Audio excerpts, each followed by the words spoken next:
I'm looking forward to our next speaker because I have an interest in one of his topics, which is this topic of neuroscience.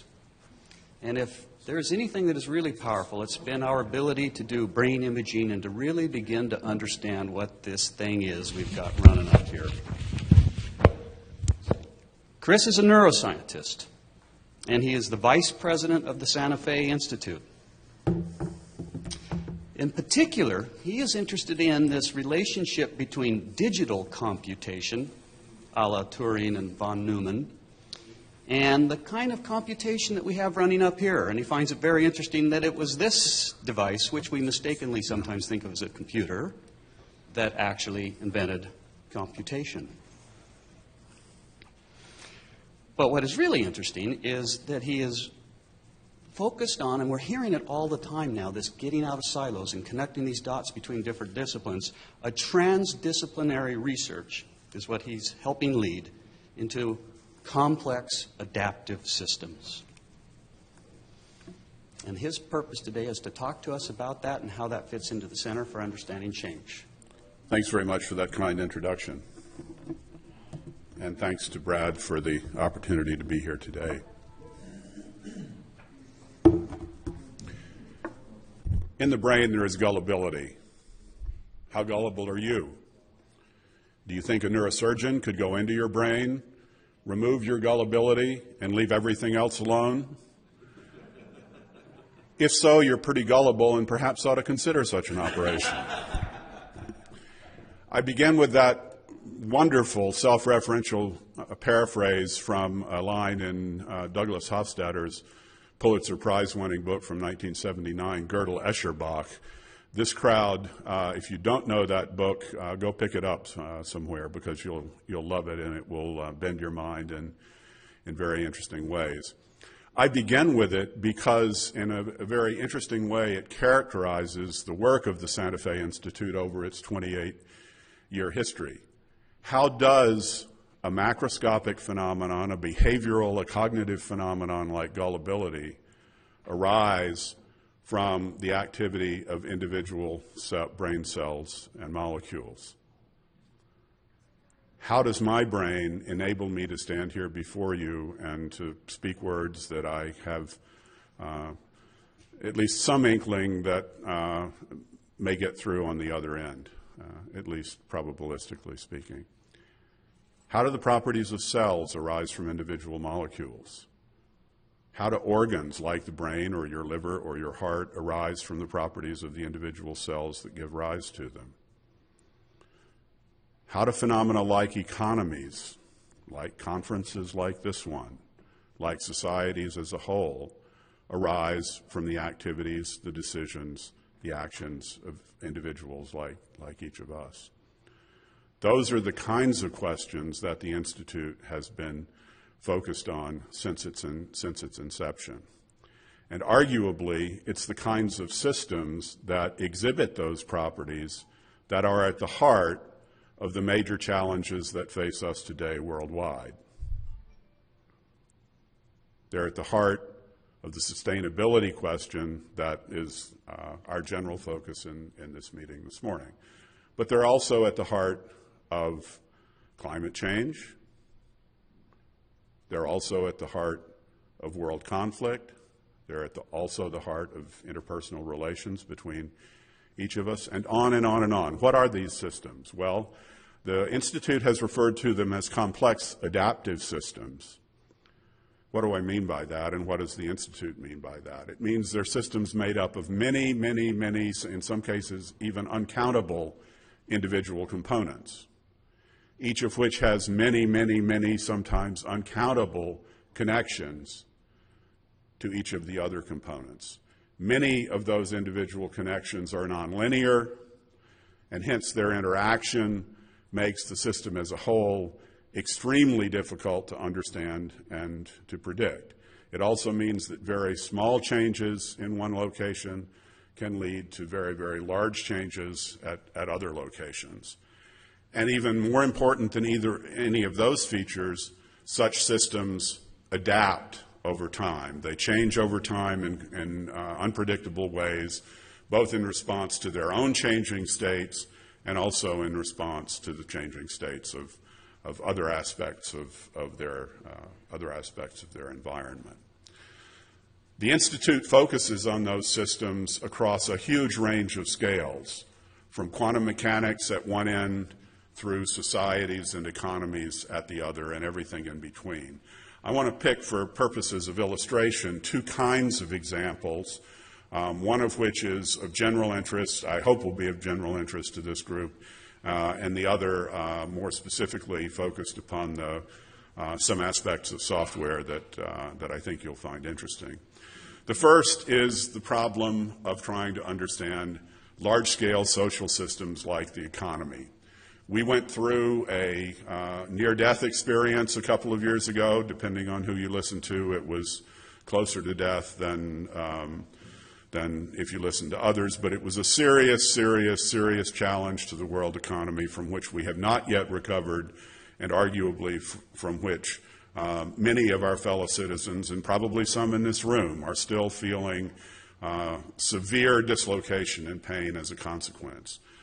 Very few people predicted it. I won't say nobody predicted it, because there were people who did. Henry Kaufman, among others, predicted a dislocation of that sort. But it has systemic, very large-scale changes. And I'd like to point out that the models that our leaders use to try to understand the economy are fundamentally flawed in very deep ways. They are general equilibrium models, and the assumption of an equilibrium in a system of this kind is simply ill-posed and ill-founded from the get-go. One of our faculty members had a front-page piece in the Wall Street Journal a while ago in which the point was essentially made that the president and the major financial leaders, Bernanke of the Fed and Geithner and others, were flying the economy by the seats of their pants. And that's exactly what they're doing, because they don't have the tools needed to make informed decisions about the aggregate properties of our economy, simply because the modeling strategies used to date have been focused more on the mathematical elegance and precision of the economic and econometric models than upon their reality. We are not rational beings at our heart. If you have any trouble believing that, go talk to my wife. She will tell you. But more generally than that, it applies to all of us. We are characterized by a whole suite of, in many cases, unconscious, in some cases completely inaccessible by us, biases and predilections that come out of our evolutionary history and its interaction with our environment that lead us to behave in quite unpredictable ways, frequently departing quite extensively from what one would expect of a rational actor, which is one of the key underlying assumptions of major economic theory. Homo economicus is the joke name for what we are in that context. And for those of you who don't know, Danny Kahneman, psychologist at Princeton, won the Nobel Prize about 5 to 7 years ago for demonstrating a whole variety of ways in which we depart from the kind of rationality that our economic models in fact assume. So dealing with large-scale social organizations, trying to model them, trying to understand them as they are from the bottoms up rather than to impose mathematically precise, even mathematically elegant models is one of the kinds of approaches for which the Institute is well known. Now let me come a little bit closer to home, to software and its relationship to sustainability. Many people came into the room today thinking about ways in which our software approaches can contribute to sustainability. I want to turn that on its head, and I want to talk about the sustainability of software for a moment. The Defense Department, about 7 or 8 years ago, commissioned a major study on its software systems. And if you think the Homeland Security overview that Brad so nicely demonstrated earlier will scare the out of you, think about all of the ways in which our entire existence is dependent upon interacting, built from the ground up, pieces of software that were never anticipated to have the life that the length of life they have, never anticipated to interact with each other in the way they do, that are brittle to the core, and yet our lives depend on that. Every one of you who took a plane in here took exactly that risk. Any of us who drive a car or ride a shuttle are taking exactly that risk. And what's remarkable about the kind of software that we have invented that originated from Turing and von Neumann, it is brittle to the core. There's another kind of information processing, another kind, I will even go so far as to call it computation, that we're immersed in, that we're only beginning to understand. And the Institute and Stephanie Forrest, one of our professors, and many of her colleagues are taking a real lead in this. Biological information processing is a vastly different kind of processing than the Turing-von Neumann machines we know about. It's slow rather than fast. It's parallel, massively parallel, rather than only mildly parallel, even in the best of our circumstances. Its processing and its memory are deeply intertwined and entangled. They're not separate, like memory and processors are in most of the machines we've built. They're diverse rather than a monoculture, and they're resilient. Each of us, arguably everybody in this room, is walking around with a serious disease threat on board right now, and have been living with that serious disease threat for a long time, various degrees of symptom manifestations from zero to full-blown disease. And yet, each of us can function pretty well most of the time in that kind of context. What if the software and hardware systems that we built had that kind of property? We just heard from the Defense Department recently that in a major report to the Defense Department, that they ought to assume that their machines and their networks are compromised. Period, full stop, forever, no fix. You've got to live with it. I believe that. I believe that I am troubled by exactly that same kind of threat and contamination, and yet, largely for reasons completely out of my control, my information processing systems are capable of dealing with it.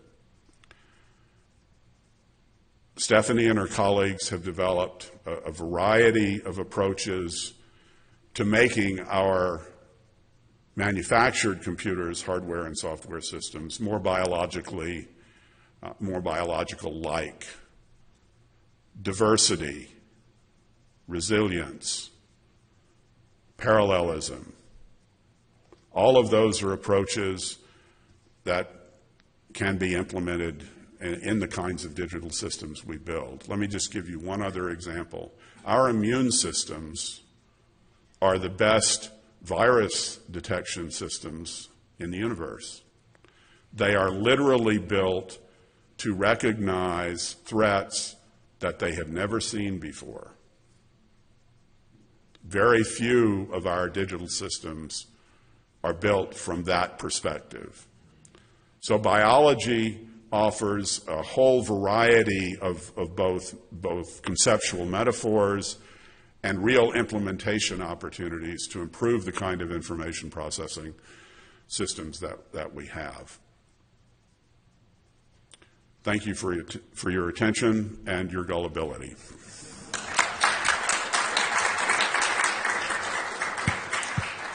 Happy to take questions if you have any. Please. Right. So I'm really looking forward to hearing your reaction to tomorrow's keynote from Alan Kay, who's taking a slightly different approach with the same general idea. Can you talk a little bit more about the implication of biological ideas into software design? Sure. Let me. Yeah, thanks.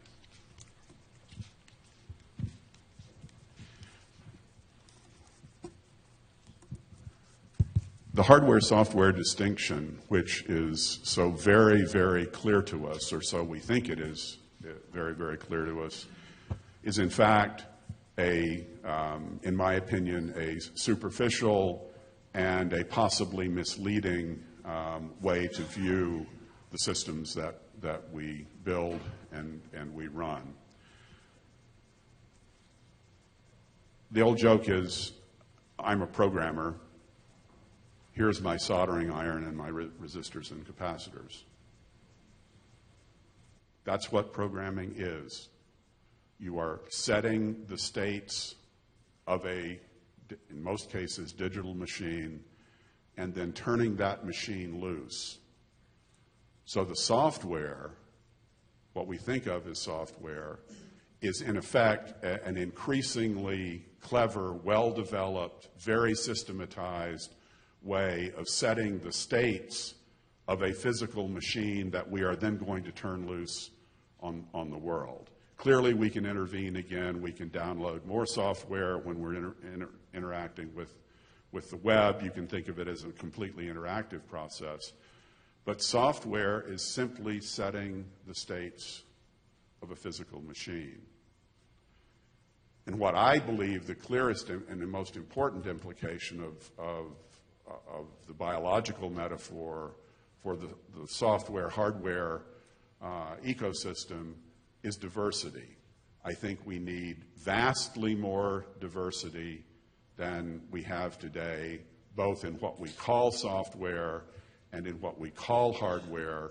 There are many, many different ways to solve most problems, and yet when we get one that appears to work at least plausibly above some criterion, we latch onto it, and that becomes the base of everything that we build in the future, and it becomes harder and harder and harder to get off that trajectory. So diversity for me would be number one.